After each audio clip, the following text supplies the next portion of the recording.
Hapa ndo episode 2 ilishia, so kama kutazama nenda hapo kwa comment section na utaona ili utazame na uelewe zaidi. Hapa ndo maskari ndo kwa wamefika wanakuja kumwarrest kesi, na jamaa hajui kosa lake ni gani, so hakuna jinsi akabidi andamane nao.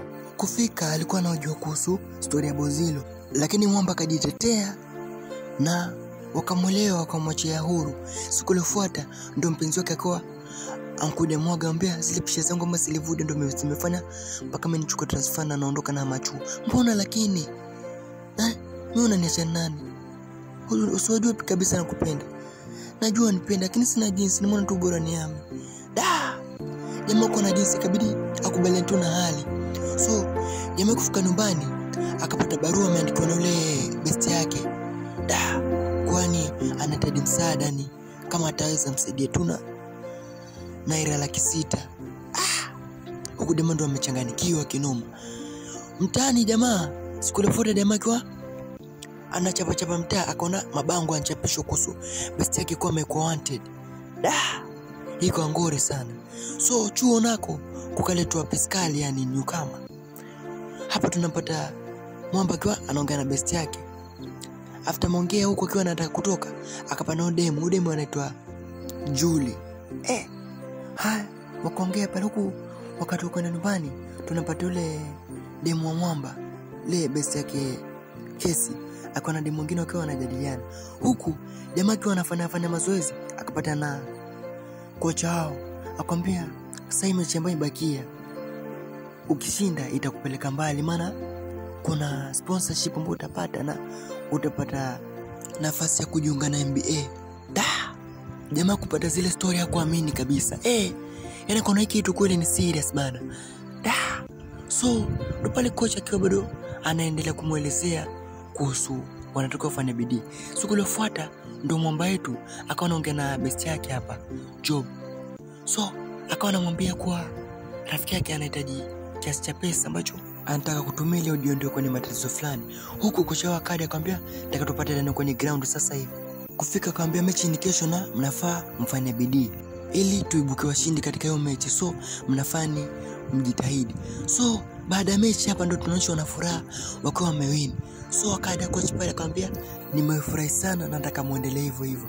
So huku kesi kana best yake wakijadiliana hapa alafu akadichenga. Jamaa kufika njiani akapigwa na best yake akamwambia na wiki sasa sijakula chochote, so fanya tu unisaidie. Jamaa akampelekea chakula sambia hivyo utaishi mpaka lini? Jamaa akamwambia mimi sina jinsi, inabidi tu unisaidie tu nipate hizo pesa ambazo nilikwambia ili niondoke kwenye ile tatizo. Nisaidie kaka. Jamaa kawa na stress sana. So tunatopoka uchuo jamaa akiwa anapita, lakini kila mtu akawa anamwangalia yeye. Yaani ambao wamejua kuhusu ile story ambayo ilimkumba rafiki yake. Jamaa ikabidi tuishi nao vini kwaenda. Huku tunatoka kwa huyo demo akiwa anamwambia rafiki yake leo na nataka tushuhudie kina kesi wakiwa wanafanya zoezi, please usiende nyumbani. Ilipofika mida hapo tunaona wakiwa wanashuhudia zoezi. Huku wakiwa wanapiga stories hapa na pale. Mara mmoja kati ya wale ambao wanafanya zoezi akaanguka, lakini Julie kumbe mambo ya fasadi yuko vizuri akamsaidia. So ndo pale kesi akiwa anaongea na Julie akamwambia kuna unajua mambo yale? Akamwambia mimi mamangu ni doctor, so ni lazima ningekuwa tu na knowledge kidogo. Akamwambia sawa, nimefurahishwa tu na venye umemsaidia, lakini istoshe pia wewe ni mzuri. Akamsifia. Huku kocha akafika akamwambia muda wa kukaa umeisha, hadi mjichenge. Jamaa kufika nyumbani akamuuliza babake kama anaweza msaidia na kile kiasi ambacho best yake aliomba, lakini babake akamkazia na kafoka kinoma. Jamaa akakosa jinsi, akafika chuo akampanga rafiki yake. Wakati darasa laendelea, kesi akaitwa na msaidizi wa lecture, akaambiwa anahitajika ofisini. Akatoka darasani akaelekea kwa lecture. Alipofika akapewa barua akaambiwa scholarship yake imesimamishwa kiasi, kwa hiyo anatakiwa ende nyumbani. Lakini baada ya muda lecture akapigiwa simu na coach Andrew akaambiwa kesi ndio kiungo muhimu ambaye anahitajika kwenye hiyo finali. So siku kadhaa baadaye coach akaenda nyumbani kwa kina kesi akamwambia ana habari njema kwa anahitajika arudi zake chuo. Lakini babake kesi akamfukuza. Huko tunatoka kwa kesi akiwa anafanya zoezi, mara Julie akamfuata akampamoa akammotivate pale wakaongea. tunatopokuwa chuo wakiwa wanafanya zoezi, lakini zoezi leo ilikuwa perfect sana. Yaani wakajiona wamekuwa vizuri sana kwa finali, yani wakawa na imani watafanya poa. Siku iliyofuata tunatopokuwa rafiki yake Kesi Longe akiwa amemfuata yule jamaa ambaye alikuwa anamtengezea passport, anammotivate mbaya bana afanye haraka, lakini jamaa anamlipa.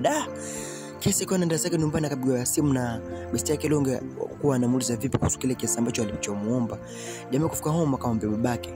Lakini babake akamwambia mimi na ila FM ningekuwa nazo fikiri ningekuwa hapa. Ningekuwa niko zangu ubana na mitungi. Wewe unachukulia poa. Kesi akachoka kinoma.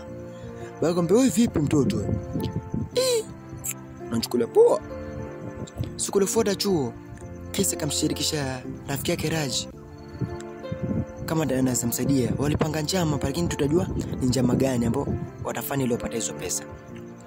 Huku tunatoka kwa Job kwa anarusha lugha hapa kwa Julie, lakini Julie akamkataa. Mimi sikupendi.